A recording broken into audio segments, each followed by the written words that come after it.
Karen Lior, or Lior, sorry. I apologize.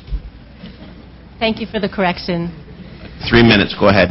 I'm Karen Lior. I'm the Executive Director of the Toronto Workforce Innovation Group.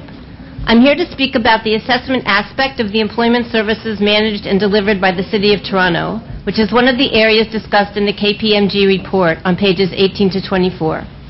My organization is one of 25 groups funded by the Provincial Ministry of Training Colleges and Universities to identify and address the employment training issues and opportunities in our local areas. So first, I'd like to point out some of the misleading statements about the delivery of employment services by private organizations in the U.S. and other parts of Canada that are noted in the KPMG report.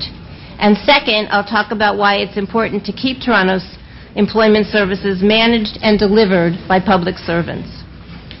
The KPMG report notes that most cities provide employment services at a city level and goes on to say, in Philadelphia, they are provided by a private organization.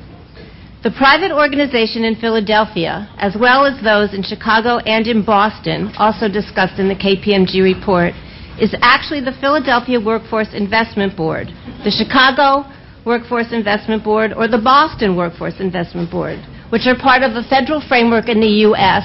that's governed by legislation, the Workforce Investment Act of 1998, that transfers funds to the cities through the states for local labor market planning. They aren't private organizations. They're mostly not-for-profits run at arm's length from the cities. The U.S. legislation calls for these groups to be composed of key stakeholders in the local economy, with a minimum of 51% business representatives.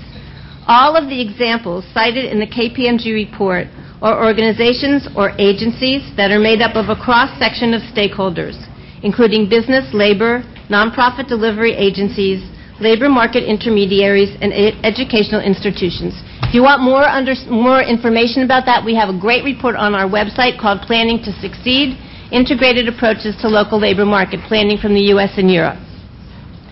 The KPMG report also cites Montreal and Boston as delivering these services through an arm's length arrangement or private organization.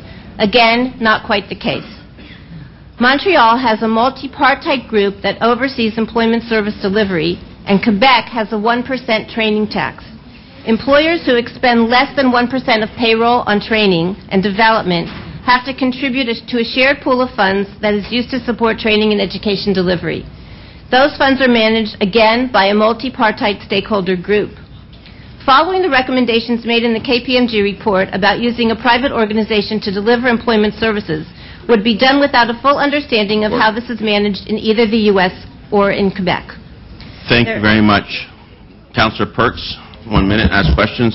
I want to make sure that I understood this because this is critical. You're telling me in all of the examples that KPMG cited for private delivery of employment services, it is actually publicly delivered?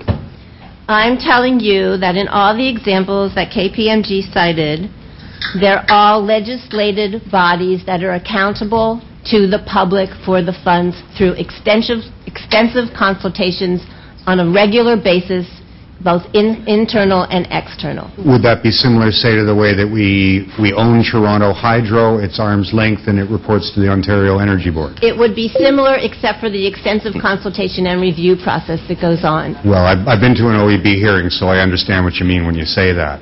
So, given that we have paid $350,000 to get thoroughly misleading advice, would you suggest to this council that we not pay that check?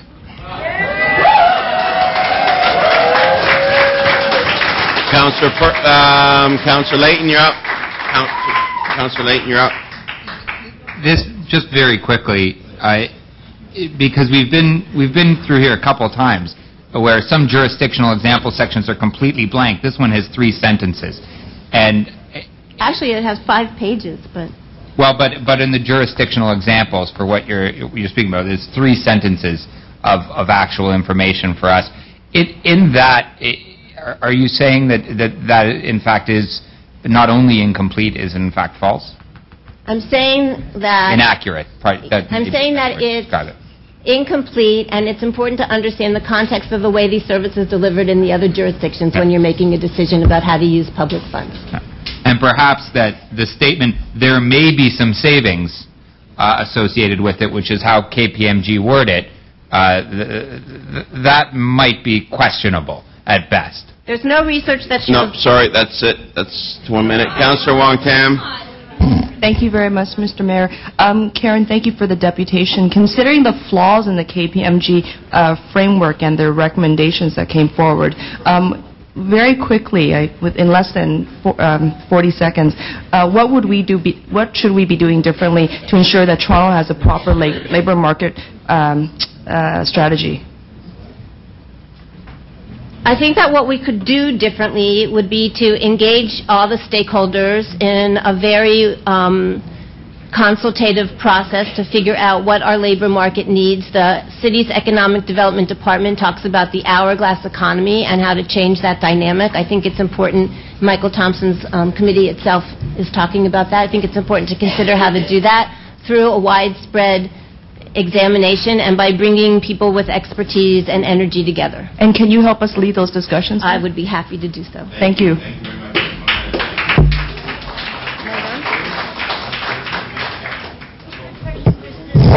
Karen, you said there was no research that demonstrates what? There's no research that demonstrates that you save anything by delivering public funds through private services. Thank you very much.